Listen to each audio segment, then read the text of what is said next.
안녕하세요. 오늘도 사연살롱을 찾아주셔서 감사합니다. 저는 얼마 전 딸아이의 돌잔치를 치른 한 엄마입니다. 보통 돌잔치는 아기와 가족들의 행복한 순간으로 기억되겠지만 제게는 조금 다르게 남아버렸어요. 그날 가족 중 누군가의 가슴에 오랫동안 묻어두었던 어떤 진실과 마주하게 됐거든요.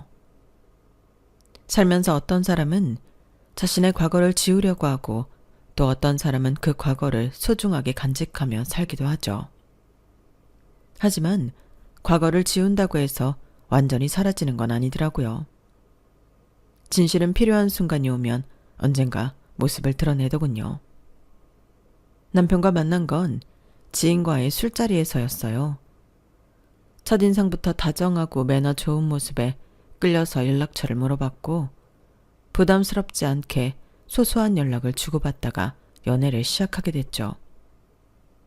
만나면 만날수록 안정감을 주는 남편이었고 둘 다 적당히 홍기도 차 있던 터라 1년쯤 연애 기간을 채우고 나니 자연스럽게 결혼 이야기가 오갔어요. 처음 준비할 때는 괜찮았지만 막상 양가에 인사드리는 약속을 잡으니 마음이 무척 떨리더군요. 어떡하지? 나 너무 떨리는데 가서 잘할 수 있을까? 당연하지. 평소 하던 대로만 하면 돼. 너무 떨지 마. 참. 근데 당신 우리 엄마 보면 놀랄 수도 있겠다. 왜? 보면 알아. 내가 무슨 말 하는지. 남편이 의미심장한 말과 함께 처음 뵌 시부모님의 첫인상은 정말 놀랄만 했어요. 남편의 집안 사정이 꽤 복잡해서 짐작은 했지만 어머님이 생각보다 젊어도 너무 젊으시더라고요. 실제 연세도 50대 초반으로 젊으셨는데 관리를 잘 하셔서 더 젊어 보이셨어요. 생각했던 것과는 전혀 다른 분위기에 주춤하고 있는데 다행히 편안하게 분위기를 풀어주시더군요. 어서 와요. 우리 기현이한테 이야기 정말 많이 들었어. 안녕하세요 어머님. 처음 뵙겠습니다. 참 밝고 인상도 좋아 보이네. 요즘 이런 젊은 사람이 참 보기 드문데. 그래, 부모님은 뭐 하시고? 네. 아빠께서 철물점 사업을 하고 계십니다. 철물점? 순간 어머님의 표정이 묘해지시더라고요. 그래, 철물점. 내가 좀 낯설어가지고. 네. 주변에 많지는 않죠. 그때만 해도 혹시나 어머님이 저희 아빠께서 철물점 일 하시는 걸 탐탁지 않게 생각하시나 했는데 그 뒤로는 별다른 말씀이 없으셨어요. 그렇게 나름대로 화기애애하게 인사를 마친 후 본격적으로 결혼 준비에 불을 붙였죠. 결혼 준비를 하면 많이 싸운다고들 하던데 다행히 제 말을 잘 따라주는 남편 덕분에 저희는 이렇다 할 갈등 없이 잘 진행시킬 수 있었어요. 시간은 생각보다 빠르게 지나 상견례 날도 금방 다가왔어요. 시부모님과 저희 부모님이 처음 만나는 자리라 그런지 저보다 부모님이 훨씬 긴장을 많이 하시더라고요. 걱정 마세요, 엄마. 제가 먼저 만나 뵈었잖아요. 좋은 분들 같아요. 그렇겠지? 하긴 윤서방이 그렇게 바르게 잘 자란 거 보면 좋은 분들이겠지. 긴장하신 친정엄마를 다독여드리며 상견례 자리에 도착했어요. 그런데 저를 만날 때는 점잖고 우아한 차림으로 입고 계셨던 시어머니께서 그날은 전과는 다르게 세상 화려한 옷차림을 하고 오셨더라고요. 처음엔 그냥 저희 부모님을 만나는 자리라 신경이 쓰여서 꾸미셨나 보다 하고 좋게 생각이 들었어요. 그런데 식사가 시작되고 대화가 깊어지면서 분위기가 조금 이상하게 흘러가더라고요. 철물점 하신다고 들었어요. 경기가 안 좋다는데 힘드시겠어요. 요즘도 철물점 같은 거 잘 되나요? 테이블 위로 순간 아주 짧은 정적이 흘렀어요. 아빠께서도 살짝 당황한 듯 하셨지만 침착하게 대답하셨죠. 무슨 일이든 그렇지만 당연히 힘들 때도 많죠. 그래도 먹고 살 만큼은 됩니다. 단골 손님도 많고요. 그래요. 생각보다 잘 되는 모양이네요. 그렇게 사업이 괜찮게 되는 집은 결혼할 때 집도 해오던데 그런 말은 안 들리길래 힘드신가 했어요. 그렇게 생각하실 수도 있겠네요. 철물점도 철물점 나름이니 그렇게 생각하셔도 무리는 아닙니다만 다행히 걱정하실 정도는 아니라 집 몇 채쯤은 있습니다. 아이들 결혼에 집을 안 보탠 건 워낙 우리 딸이 손을 안 벌리려고 해서 어쩔 수가 없었네요. 감사하게도 시댁에서 보태주셔서 당장 둘이 들어갈 살집이 없는 것도 아니니 딸 뜻을 따를 수밖에 없죠. 요즘 젊은 애들답지 않게 참 멋있지 않습니까? 아빠께서는 부드러운 말투로 말씀하셨지만 그 안에 강한 한방이 있는 게 느껴졌어요. 시어머니께서도 그걸 느끼셨는지 고개를 푹 숙이시더니 말수가 급격히 줄어드시더군요. 말씀은 없었지만 약간 부끄러움을 느끼신 것도 같았어요. 그때 그 일은 그냥 그렇게 넘어가진 줄로만 알았어요. 그런데 어머님께서 그 일을 내심 가슴에 담아두고 있다는 사실을 제대로 알게 된 건 결혼식 날이었어요. 결혼식 당일은 아침부터 정신이 없었어요. 그토록 고대하던 드레스를 입고 메이크업을 받고 사진도 찍고 바쁘지만 설레는 날이었죠. 가족들도 일찍부터 도착해 혼주 메이크업을 받고 제 곁을 지켜주었어요. 시댁 식구들도 마찬가지였죠. 시간이 조금 지나면서 하객들이 하나둘 식장을 채우기 시작했어요. 먼 길 와준 친숙한 지인들의 축하 속에 행복함과 감사함을 느끼며 반갑게 인사를 나눴어요. 그런데 뭔가 시어머니께서 저와 친정 아빠를 힐끗힐끗 쳐다보는 것 같은 기분이 들더라고요. 그날이야 제가 결혼식의 주인공이기도 했고 평소와는 다른 화려한 모습에 많은 사람들의 시선을 받고 있었으니 그러려니 했지만 어머님의 시선은 신경이 쓰이더라고요. 곁눈질로 보시는 듯한 눈빛이 뭔가 불편하게 느껴졌어요. 그래서 결국은 신부 대기실에 조금 한산한 틈을 타 여쭤보았죠. 어머님 왜 그러세요? 뭐 찾으시는 거 있으세요? 어? 아니 그게 아니라 사돈댁 하객은 이게 전부니? 네? 아니 신부 쪽 하객 자리가 너무 휑하니 볼품이 없어서. 결혼식은 보통 부모 잔치인데 생각보다 사돈께서 손님이 없나 보구나. 하객이 많은 것도 좋지만 사실 저희 집은 오래 알고 지낸 소중한 분들만 초대했어요. 수가 많지는 않아도 다 귀한 인연들이래요. 그래도 그렇지. 나름대로 사업이라면 사업하는 건데. 하긴 철물점 하는 집이니 인맥이 넓지는 않겠지. 나름대로 최선의 대답을 하기 위해 차분하게 말씀드렸지만 어머님 귀에는 이미 안 들리는 듯 했어요. 그저 저희 집 하객 수에만 꽂혀서 본인 하고 싶은 말씀만 하시더군요. 그렇다고 저희 쪽 하객이 특별히 적은 것도 아니었어요. 시댁에서 회사를 운영하다 보니 그쪽 직원들이 전부 와서 자리를 차지하느라 신랑 쪽이 월등히 많아 보였던 것 뿐이었어요. 하지만 어머님은 그런 건 고려하지 않고 계속 제 주위를 맴돌며 시누이와 함께 들으라는 듯 투덜대시더군요. 엄마, 우리 쪽이랑 너무 비교되니까 너무 없어 보이기도 하고 창피한데 내가 직원들 좀 신부 쪽 자리로 나눠서 보낼까요? 그래, 그러는 게 좋겠다. 우리 기현이 인맥도 뭣도 없는 집에 장가간다고 광고할 일 있니? 얼른 나누고 와. 치렁치렁한 웨딩드레스를 입고 하객들은 전부 저를 바라보고 있는 상황에서 기어이 하객을 나누겠다고 바쁘게 걸어가는 시누이를 말릴 수도 없는 노릇이었어요. 신부 측에 제가 알지도 못하는 얼굴들이 있는 것이 내심 싫었지만 표현하기가 힘든 상황이었죠. 그래서 어쩔 수 없이 그 뒷모습을 바라만 보며 불편한 감정을 애써 삼켜야만 했어요. 그날은 결혼식이 워낙 정신없기도 해서 그렇게 넘어가고 한동안 그 일에 대해 잊고 지냈지만 결혼식 이후 본격적으로 시어머니의 은근한 무시가 시작되었어요. 명절이 되어 시댁에 방문을 했던 어느 날이었어요. 음식 준비가 한창인데 준비가 거의 끝나갈 때쯤 어머님이 갑자기 뭔가 잊고 있었다는 듯 손뼉을 치고는 시누이를 가리키더군요. 맞다. 시간 좀 남았으니까 새언니 데리고 갔다 와. 아, 그러네. 알겠어요. 새언니, 저랑 같이 가요. 네? 갑자기 어디를요? 그런 게 있어요. 여보, 어디가? 오빠 몰라도 돼. 다녀오겠습니다. 금방 올게요. 시어머니와 눈빛을 주고받더니 신우이가 급한 곳이라도 가는 듯 제 팔을 끌어당기더군요. 어딜 가냐는 남편의 질문에도 미처 대답하지 못하고 그렇게 끌려나갔어요. 이 앞에 혹시 잊어버린 게 있어서 장이라도 보려나 싶었는데 주차장에 가더군요. 타세요. 지금 대체 어딜 가는 거예요?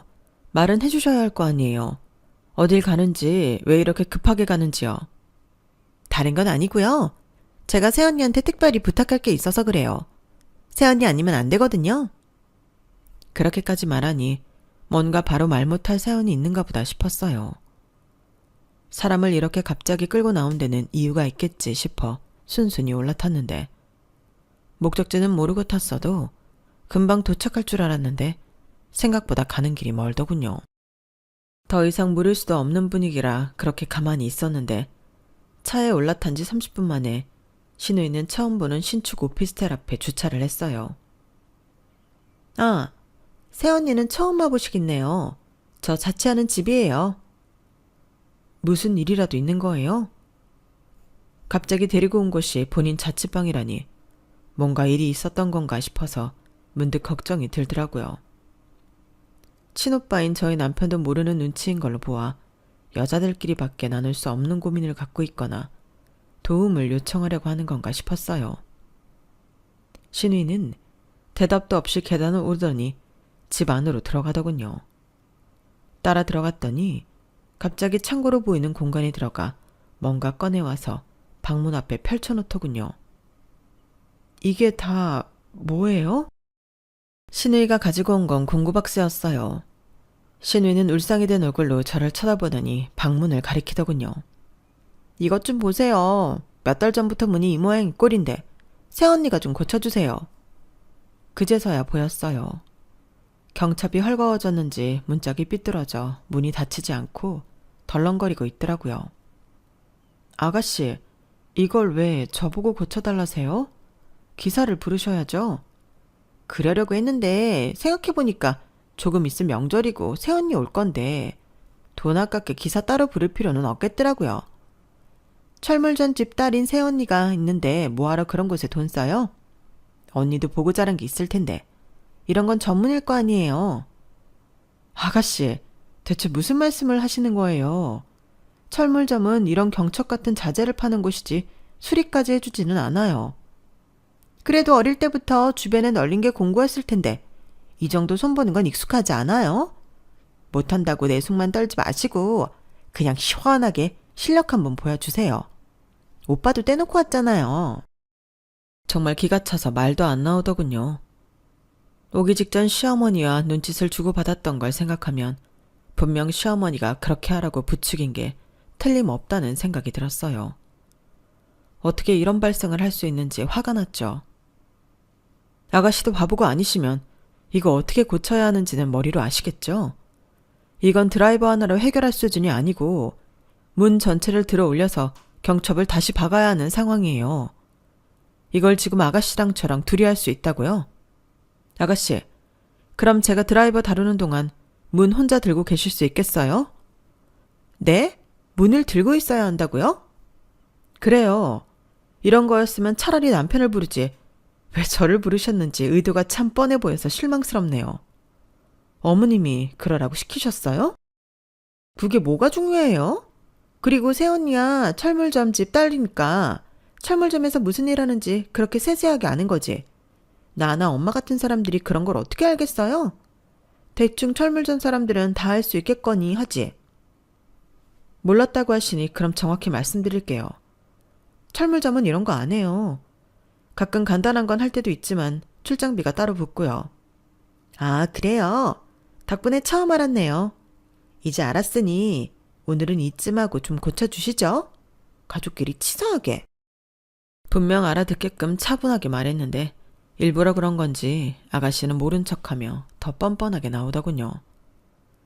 더 이상 별로 말 섞고 싶지도 않아서 먼저 아가씨 집을 나와버렸어요. 그랬더니 헐레벌떡 뒤따라 나왔어요. 그래서 진짜 안 고쳐주실 거예요? 고래고래 소리를 지르는 신우이를 뒤로하고 저는 택시를 타고 돌아왔어요. 시댁에 도착하니 아무것도 모른다는 얼굴로 반겨주는 어머님이 짜증났지만 우선은 속으로만 삼켰죠. 그래, 문짝은 고쳤고 생각보다 빨리 왔네. 역시 이래서 일은 전문가한테 맡기는 게 빠르다니까? 무슨 말씀이세요? 여보, 대체 어디 다녀온 거야? 남편이 어리둥절하는 사이 금방 차를 타고 쫓아온 신우이가 집에 들어왔어요. 엄마 못 고쳤어. 새언니가 그런 거 할 줄 모른대. 뭐? 그럴 리가 있나? 찰물잠은 그런 거 안 한대. 해도 출장비 받아야 된다나 뭐라나. 뭐? 출장비? 정말 가족끼리 너무한 거 아니니? 어머님, 출장비가 문제가 아니라 철물점은 원래 그런 거 안 하고요. 제 본업은 따로 있는데 왜 기사를 안 부르고 아주 당연하다는 듯이 저한테 저런 일을 맡기신 건지 기분이 좋지 않네요. 뭐? 그럼 여기서 공구가 제일 익숙한 게 너인데 너한테 부탁하지. 누구한테 부탁하니? 뭐 너희 아버지라도 불러야 하니? 그럼 좀 불러볼래? 사돈이니 특별히 출장비는 넉넉하게 챙겨드릴 테니까. 정말 화가 나더군요. 뭐라고 쏘아붙이려는데 남편이 나섰어요. 엄마, 대체 무슨 말씀하시는 거예요? 장인어른께 이런 걸 왜 부탁드려요? 필요하면 업체 부르면 되지. 이거 신뢰되는 말씀인 건 아시는 거죠? 아, 니네는 왜 이렇게 둘 다 예민하니? 그냥 그 일 하시니까 부탁해볼까 농담한 거지. 뭘 그렇게 진지하게 받아들여? 뭐 철물점 일이 부끄러운 일도 아니고. 그러니까 오빠가 그렇게 화내니까 더 이상해 보이는데 새언니가 뭐가 돼? 남편이 무섭게 쏘아붙였음에도 두 분은 반성의 기미가 전혀 없었어요. 오히려 기분 나쁘게 비아냥될 뿐이었죠. 됐어 여보 그만해. 어차피 여기서 더 싸워봐야 서로 감정만 상할 것 같아 남편을 말렸어요. 남편은 그날 집에 돌아오면서도 미안해하더군요. 엄마가 저런 분이 아닌데 갑자기 왜 저러시지? 말씀은 안 하셨어도 당신이 더 좋은 집안에 장가가길 바랬나 보지 뭐. 그럼 진작에 반대하셨겠지. 다 알고 결혼시킨 건데 왜 이제 와서 이러시냐고. 그리고 장인어른께서 조그만 철물점 하는 것도 아니고 사업 크게 하시잖아. 그러게 나도 모르겠다. 어머님 마음을 내가 어떻게 알겠어. 아무튼 내가 미안해. 대신 사과한다고 될 건 아니지만 사과할게. 됐어. 당신이 뭘 잘못이야. 오늘 편들어줘서 고마워. 남편은 그날 집에 도착해서도 분이 안 풀리는지 시댁에 전화해서 어머님과 한바탕 싸운 모양이었어요. 말은 안 했지만 눈치로 느껴지더군요. 그래도 남편이 제 편을 적극적으로 들어줘서 시댁에 대한 반감이 조금 사그라들 수 있었어요. 명절 때나 가족 행사 때를 제외하면 별일이 그지 많지 않다 보니 그 일은 금방 잊혀졌어요. 그런데 시간이라는 게 워낙 빠르게 흘러 정신 차려보니 다시 추석이 돼 있더라고요. 내심 걱정이 됐지만 이번에는 각오를 하고 가는 거니 차라리 마음이 편하더라고요. 어머 왔니? 마침 잘 왔다. 우리 이거 좀 어떻게 해보려던 참인데. 그런데 그게 그렇게 도착하자마자 일어날 줄은 미처 예상을 못했죠. 남편이 주차를 하는 동안 제가 먼저 선물들을 들고 도착했는데 문이 열리자마자 보게 된 광경은 커다란 박스를 이제 막 뜯어 조립용 가구 부품들이 이리저리 흩어져 있는 모습이었어요. 어머님, 이게 뭐예요? 우리 뒷마당 둘 손님 접대용 테이블을 하나 샀거든. 자주 쓰는 가구는 아니니까 좀 가격도 괜찮고 막 쓸 수 있는 걸로 샀는데 이게 조립형이라네? 아, 네. 이런 게 은근히 만들어 쓰기는 번거로울 텐데요. 그치? 우리도 쉬운 줄 알았는데 지금 막 설명서 보니까 무슨 말인지 하나도 모르겠네. 네가 이런 건 좀 볼 줄 알지? 어머님, 죄송하지만 저도 이런 건 많이 안 해봐서요. 조립형이 생각보다 복잡하고 번거로워서 저희는 무조건 기사님이 와서 설치해주고 가는 걸로 시키거나 조립할 필요 없는 가구를 구매해요. 아, 새언니 또 시작이네. 그냥 좀 해주면 안 돼요? 나랑 엄마가 이런 거 잘 못해서 그래요. 그럼 아버님한테 부탁해 보세요.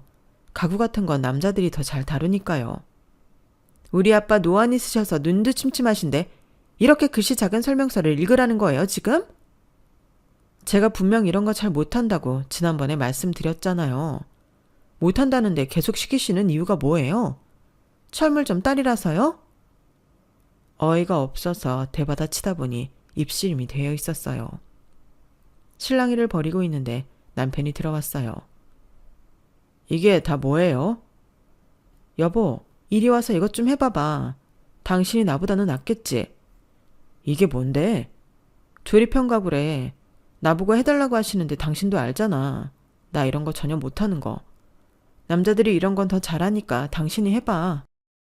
시어머니와 시누이가 제게 들이밀었던 공구박스를 남편에게 그대로 받아 들이밀자 시어머니와 시누이의 안색이 창백해졌어요. 아마 남편에게 한 소리 들을 걸 떠올렸겠죠. 남편은 공구박스와 널브러진 가구 부품들을 보더니 살짝 화가 난 얼굴을 하더군요. 이건 내가 할 테니까 당신은 가서 쉬고 있어. 엄마는 이런 거 못하면 시키지를 말지. 왜 굳이 이런 걸로 시켜서 집을 난장판으로 만들어요? 넌 따라와서 오빠 도와. 뭐? 내가 왜? 우리 집 가구잖아. 그럼 누가 도와? 남편은 시누이를 끌고 가 가구를 만들기 시작했고 저는 남편 말대로 짐을 정리하고 외투를 벗은 후 멀찍이 앉아서 둘이서 가구 조립하는 걸 구경만 했어요. 어머님은 이게 아니다 싶었는지 떨떠름한 얼굴로 편히 쉬고 있는 저와 일하고 있는 남편을 번갈아 보더군요. 겉으론 애써 태어난 척 하셔도 저에게 시키려고 했던 일을 아들이 와서 힘들게 하고 있으니 속이 까맣게 타들어가시는 것 같았어요. 처음에 어머님을 뵈었을 땐 생각보다 많이 젊으셔서 예전 시어머니들과는 좀 다를 거라고 생각했는데 더했으면 더했지 절대 덜하진 않더라고요. 남편이 센스 있게 중간에 나서주지 않았다면 이런 분위기 속에서 결혼 생활을 이어나가긴 힘들었겠다는 생각까지 들었어요. 분명히 다 알아듣게 설명했음에도 그런 건 중요하지 않고 본인이 생각하고 싶은 대로만 생각하며 어떻게든 저희 집안을 무시하겠다는 의도가 느껴졌거든요. 다만 저도 의문이었던 건 어머님이 처음부터 그러진 않으셨다는 점이었어요. 어머님과 처음 배웠을 때 어머님도 저를 예의 바르고 착해 보인다며 마음에 들어 하셨고 집안에 대해서도 그다지 나쁘게 보지 않으셨거든요. 어머님이 변하신 건 상견례 이유였어요.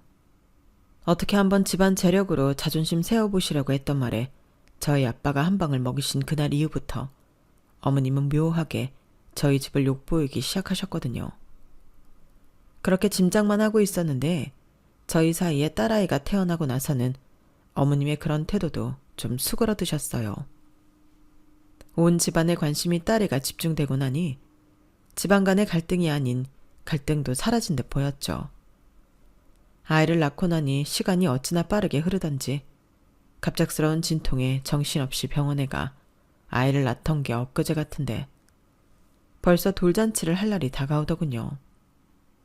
처음 해보는 행사기도 하고 준비할 것도 많아서 또 정신없이 하루하루를 보내고 있었어요. 그러다 어머님 생신을 기념해서 다 같이 식사를 하는 자리였어요. 식사가 끝나고 어머님께서 넌지시 물어보시더군요. 돌잔치 준비는 잘 되어가니? 네, 어머님. 거의 다 돼가요. 그래, 초대는 어떻게 하니? 요즘은 지인들까지 부르지는 않는다고 하더라고요. 가족이랑 친척 몇몇만 불러서 작게 하려고 해요. 그래? 그래도 사업하는 사람들인데 사람을 좀 부르는 게 낫지 않니? 우리도 올 사람 많은데. 오는 손님이 많아야 돌잔치 비용도 절감이 되지. 그것보단 그냥 진심으로 축하해 줄 수 있는 분들만 초대하는 게 나을 것 같아요. 괜히 먼 분들에게 부담드리고 싶지 않아서요. 아, 뭐 그래. 너희 집에 부모님이 철물점 일하시니 그런 개념이 아닐지 몰라도 우린 좀 다른데. 사업하는 사람들끼리 그깟 돌잔치가 뭐 그리 큰 부담이 된다고. 우리는 손님을 좀 더 부르마. 그래도 되겠지? 네, 원하시면 그렇게 하셔야죠. 딱히 사람을 더 부른다고 편하게 머무를 수 있을 만한 규모도 아니었지만 될 대로 되란 생각이 들더군요. 돌잔치 얘기를 하니 슬슬 집안 비교를 시작하시는 것 같아 말을 돌리려는데 어머님께서 끝까지 물고 늘어지셨어요. 마음에 담아두지 않으려 대충 대답하는데 어머님의 마지막 한마디가 제 귓잔을 때렸죠. 근데 이런 말 좀 그렇긴 하지만 아버님은 좀 안 오시면 안 되겠니? 네? 그게 무슨 말씀이세요? 저희 아빠가 안 오시면 손녀 돌잔치에 누가 와요? 아니, 흥분하지 말고 들어봐라. 우리는 거래처 대표님들도 많이 부를 건데 우리가 아무리 편견 없는 사람들이로서니 철물점 작업복이나 입고 일하는 장인 모습을 그분들께 보여드리기가 좀 창피한 건 사실이잖니. 어머님, 그런 중요한 날에 누가 작업복을 입고 참석을 해요? 저희 아빠를 대체 뭘로 보시고 작업복을 일하는 날이나 입지 돌잔치까지 입고 오실 몰상식한 분은 아니세요. 어머, 그래? 그럼 다행이지 뭐니? 난 그게 걱정돼서 그런 거니까 괜히 다른 오해하지 말아라. 진짜 왜 이렇게까지 저희 아빠를 모욕 주지 못해 안달이 난 듯 구시는지 어이가 없더군요. 남편이 알면 좋은 날 앞두고 난리가 날 게 뻔하니 이번 일은 속으로 삭히는 수밖에 없었어요. 오로지 예쁜 딸의 첫 돌을 어떻게 하면 즐겁게 보낼 수 있을지만 생각하기로 했어요. 대망의 돌잔치 날이 다가왔고 떨리면서도 걱정이 들었어요. 괜히 어머님이 또 나서서 깽판치지 않을까 싶었거든요. 그래도 중요한 거래처 대표들도 많이 온댔으니 평소처럼은 안 하겠지 싶어서 스스로 마음을 다독였어요. 어머님은 작정한 사람처럼 머리부터 발끝까지 명품으로 치장을 하고 오셨어요. 그거야 그러려니 하고 넘길 수 있었지만 오시자마자 고개를 이리저리 저으며 누군가를 찾으시는 것 같더라고요. 사돈은 어디 계시냐? 오늘 급한 일이 생기셔서 잠깐 어디 들렀다가 오신대요. 어머, 그래? 어머님이 자리로 돌아가 앉으면서 씩 웃으시는데 뭔가 불길한 느낌이 들더라고요. 어머님이 자리에 앉자마자 사회자가 진행을 시작했고 얼마 지나지 않아 아빠께서 급하게 들어오셔서 착석하셨어요. 그런데 아빠의 옷차림이 작업복이시더라고요. 순간 얼마 전 어머님께서 하신 말씀이 떠오르면서 등골이 쎄하더라고요. 아빠 어디 갔다 오셨길래 이렇게 늦으셨어요? 큰 작업이 들어왔거든. 갑자기 들어온 일이라 급하게 끝내고 오느라고 시간이 좀 걸렸다. 일이요? 오늘은 돌잔치 때문에 시간 비워두신다고 하셨잖아요. 매출이 꽤 크게 잡히는 일이라 어쩔 수가 없었구나. 미안하다. 뭔가 묘하게 찜찜하다는 생각을 떨칠 수가 없었어요. 그런데 그때 어머님께서 저희 곁으로 다가오시더군요. 어머 사돈, 이렇게 중요한 날 늦으셨네요. 아침에 갑자기 급하게 출장 요청이 들어왔습니다. 고객님이 거절하기도 힘들게 제안을 하셔서 오는 길이길래 겸사겸사 얼른 해결해주고 왔습니다. 어머, 그러셨구나. 그러니까 철물점에서 그런 것도 다 하는 거네요. 순간 등골이 서늘해졌어요. 어머님께서 피식 웃으시더니 팔짱을 끼고는 저를 빤히 쳐다보시더라고요. 어머니 설마 출장 요청한 고객이 설마 하는 마음에 어머님을 찔러보니 어머님께서 반응을 하시더라고요. 순간적으로 어머님 눈썹이 살짝 꿈틀대더니 억울한 척 웃으며 고개를 흔드시더군요. 어머, 내가 왜? 난 그런 거랑 상관없어. 잠깐만요. 엄마 설마? 옆에서 가만히 듣고 있던 남편도 안색이 어두워지더니 어머님의 손에 들려있던 핸드폰을 뺏어서는 기록을 뒤지더군요. 그리고는 멈칫하더니 제게 화면을 보여줬어요. 거기에는 저희 아버지께서 운영하는 철물점 번호가 찍혀 있었어요. 이건 저희 철물점 번호인데. 엄마, 이건 어떻게 설명하실 거예요? 시어머니가 남편의 행동은 예상 못했는지 순간적으로 입을 다무시더군요. 하지만 좀 있으니 곧 뻔뻔하게 웃으시면서 고개를 갸웃거리셨어요. 어머, 내가 어떻게 사돈께서 직접 오실 줄 알았겠어. 그냥 철물점이니까 출장 부르면 온다길래 연락한 거지. 모든 게 어머님의 계획이었다는 걸 알자 저도 모르게 주먹이 꽉 쥐어지더군요. 저와 남편이 어머님과 친정 아빠에게 묶여 있으니 돌잔치는 더 이상 진행되지 않았고 사람들의 시선은 저를 향해 쏠려 있었어요. 어머님께서는 제게 가까이 다가와 비웃듯 속삭이시더군요. 그러게, 왜 말을 그렇게 경솔하게 해? 절대로 작업복 입고 올 일 없다며? 이건 뭐라고 설명할래? 노가다 뛰는 사람 마냥 저게 뭐니? 세상 창피해서 낡고 더러운 게 천면옷이 따로 없네. 속삭이는 척했지만 가까이 있던 남편과 아빠께 다 들릴 정도의 목소리였어요. 친정엄마도 뭔가 이상한 기색을 느끼셨는지 저희 쪽으로 오셨고 정말 수치스럽고 분노스러워서 참을 수가 없던 찰나에 아빠께서 들고 오신 가방 속에서 뭔가를 꺼내시더군요. 석영아, 오랜만이다. 아빠께서 갑자기 친숙한 목소리로 시어머니의 이름을 부르셔서 주변에 있던 모두가 깜짝 놀랐어요. 시어머니 역시 당황한 얼굴로 아빠를 쳐다보셨죠. 네? 사돈, 지금 뭐 하시는 거예요? 어쩐지 처음 본 순간부터 얼굴이 영 익숙하다 했더니 너일 줄이야. 우리가 사돈 사이로 만날 줄은 상상도 못했는데 그때 마지막으로 본 게 벌써 20년 전이구나. 그래도 예전보다는 잘 살고 있는 것 같아 다행이네. 아빠의 알아들을 수 없는 말에 모두가 어리둥절했어요. 시어머님만이 불안한 얼굴로 손끝을 떨고 계셨죠. 사돈, 저를 어디서 보셨다는 거예요? 그래, 시간이 많이 흘렀으니 너도 나를 기억하지 못할 수도 있겠지. 너나 나나 지금은 많이 늙었으니까. 아빠는 가방 속에서 꺼낸 종이 2장을 꺼내 펼쳐 보이셨어요. 하나는 보증금 영수증이었고 하나는 살짝 빛바랜 사진이었어요. 이건 기억하는지 모르겠구나. 20년 전 철물점에서 가불에 갔던 돈, 그리고 내가 도와줬던 자취방 보증금 말이다. 가족들은 몰랐던 과거 이야기가 나오자 시아버지께서도 인상을 찌푸리며 일어나셨어요. 뭐라고? 당신 이게 뭐야? 시아버지가 가까이 다가오니 시어머니 얼굴이 점점 하얗게 질려갔어요. 아시는지 모르겠지만 20년 전 사돈께서 제가 동네에서 작게 철물점을 운영하던 시절 저희 가게에서 일한 적이 있습니다. 그때는 워낙 형편이 어려웠죠.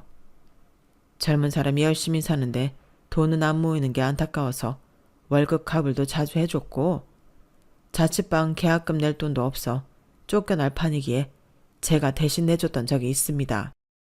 철물점에서 일을 한 적이 있다고요? 당신이 말해봐. 이게 다 무슨 소리야? 여보, 그게요. 난 이게 다 무슨 말인지 모르겠네. 혹시나 기억이 안 난다고 할까 싶어 사진도 챙겨왔는데 잘 됐네요. 아빠는 시아버지께 사진을 건네줬어요. 그 안에는 젊은 시절 저희 아빠와 철물점에서 일하던 직원 2명의 사진이 나란히 찍혀 있었죠. 그 안에 있던 한 사람은 누가 봐도 시어머니의 젊은 시절 모습이었어요. 저도 충격이었지만 저보다 더 충격을 받은 건 다름 아닌 시아버지였죠. 이건 누가 봐도 당신이잖아. 기억이 안 난다는 게 말이 돼? 당장 사실대로 말하지 못해?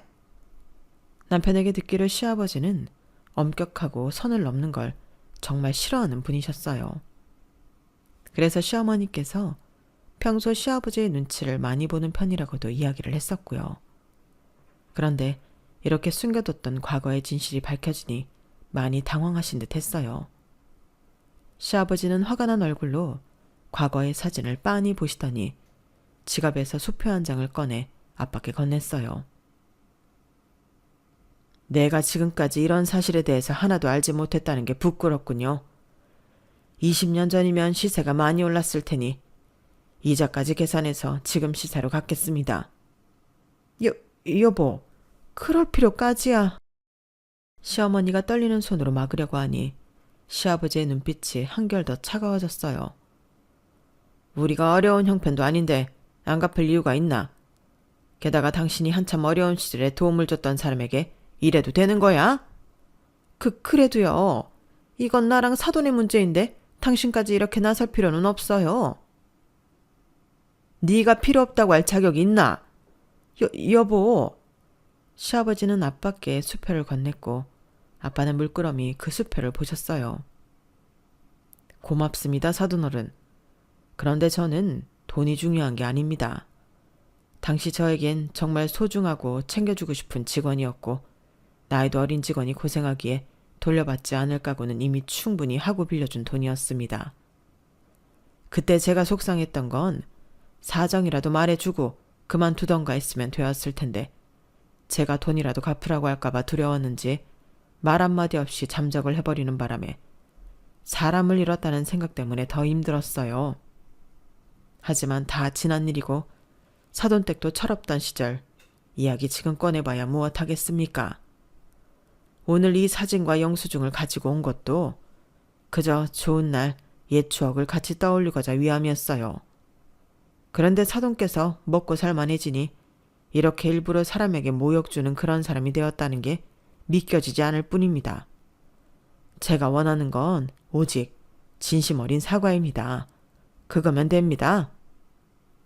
시아버지는 바로 시어머니를 노려보셨어요. 사과해. 누가 봐도 이건 당신이 잘못한 거야. 여보, 일단은 사람들 안 보이는 곳에서 사과드릴게요.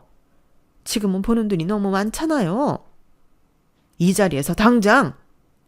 시아버지의 분노는 진심이었고 시어머니 얼굴이 새파래졌어요. 결국은 떨리는 목소리로 사과를 하시더군요. 죄송합니다, 사돈어른. 뭐가 죄송하시죠? 어려울 때 그렇게 도움받았는데 모른 척 도망친 것도 죄송하고 과거는 잊은 것처럼 굴면서 사돈을 욕보이게 한 것도 죄송합니다. 괜찮습니다. 다 지난 일인데요. 사과하셨으니 오늘 일도 없던 걸로 하죠. 아빠께선 그 이후로 이 일에 대해 어떤 언급도 하지 않았고 잠시 싸늘하게 가라앉았던 돌잔치는 다행히 진행자의 기지로 즐거운 분위기 속에서 마칠 수 있었어요. 그 사건 이후 시어머니는 단순히 저희 가족에게만 굴욕을 당한 게 아니었어요. 당시 돌잔치에 초대했던 시아버지의 거래처 사람들, 지인들, 오래 알고 지낸 사람들 모두가 그 일의 목격자가 되기 때문이었죠. 가뜩이나 나이 차이도 집안 형편 차이도 많이 나는 결혼이라 평생을 시아버지 눈치를 보고 살았던 어머님은 그 이후로 더더욱 눈치를 보며 지내셨어요. 시아버지는 시어머니께 더 엄격하고 냉정해지셨고 시어머니는 늘 안절부절한 모습이었죠. 여보, 내가 잘못했어. 하지만 그건 어릴 때 일이잖아. 당신을 만나기도 전 이야기라고. 이제 와서 어떡하라고. 누가 뭐래? 이제 와서 어쩌기 뭘 어째. 그냥 내 얼굴에 먹칠하지 말고 지금처럼 조용히 살아. 아버님의 달라진 태도에 예전처럼 부잣집 사모님으로 떳떳하고 콧대 높은 모습은 찾아볼 수가 없었어요. 저를 대할 때도 묘하게 어색해 하셨고요. 시누이조차 그 일에 충격을 받은 모양인지 어머님과 서먹해진 것 같았고 제 남편은 말할 것도 없었어요. 늘 제 곁에서 어머님께서 저희 집안과 저를 어떻게 무시해왔는지를 직접 봐온 남편은 어머님께서 그런 과거까지 있었다는 사실을 알게 되자 완전히 어머님을 등지게 됐어요. 인간적으로 실망이 크다는 이유에서였죠. 가족들의 외면을 받게 된 후 시어머니는 더 이상 예전과 같은 사람이 아니었어요. 어머님이 그동안 만들어왔던 허물 좋은 이미지도 사람들 앞에서 지켜왔던 체면도 모두 무너졌죠. 하지만 그게 정말로 어머님이 진심으로 반성하고 변하신 건지 아니면 단지 더 이상 남을 무시할 여력이 없어져서인 건지는 알 길이 없었죠. 평생을 스스로 부끄럽게 여기던 과거를 지우려고 노력해왔지만 어머님은 결국 실패하셨네요. 어머님이 한 가장 큰 실수는 자신을 더 나은 사람으로 보이게 하려는 욕망 때문에 지금의 자신을 만들어준 과거를 부정했다는 거예요. 과거를 감추려는 사람들이 흔히 하는 착각은 그걸 감추면 자신이 더 나아질 거라고 믿는다는 점 같아요. 하지만 더 나아지는 건 과거를 숨기는 게 아니라 그걸 받아들이고 앞으로 나아가려는 사람들이더군요.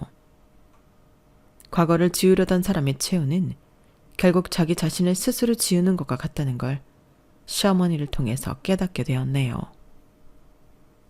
제 사연은 여기까지입니다. 들어주셔서 감사드려요. 하루하루 행복하고 건강하시길 빕니다. 안녕히 계세요. 여러분, 사연 댓글에 응원과 현명한 조언 부탁드려요. 좋아요와 구독은 저에게 큰 힘이 됩니다. 오늘도 좋은 일 가득하세요.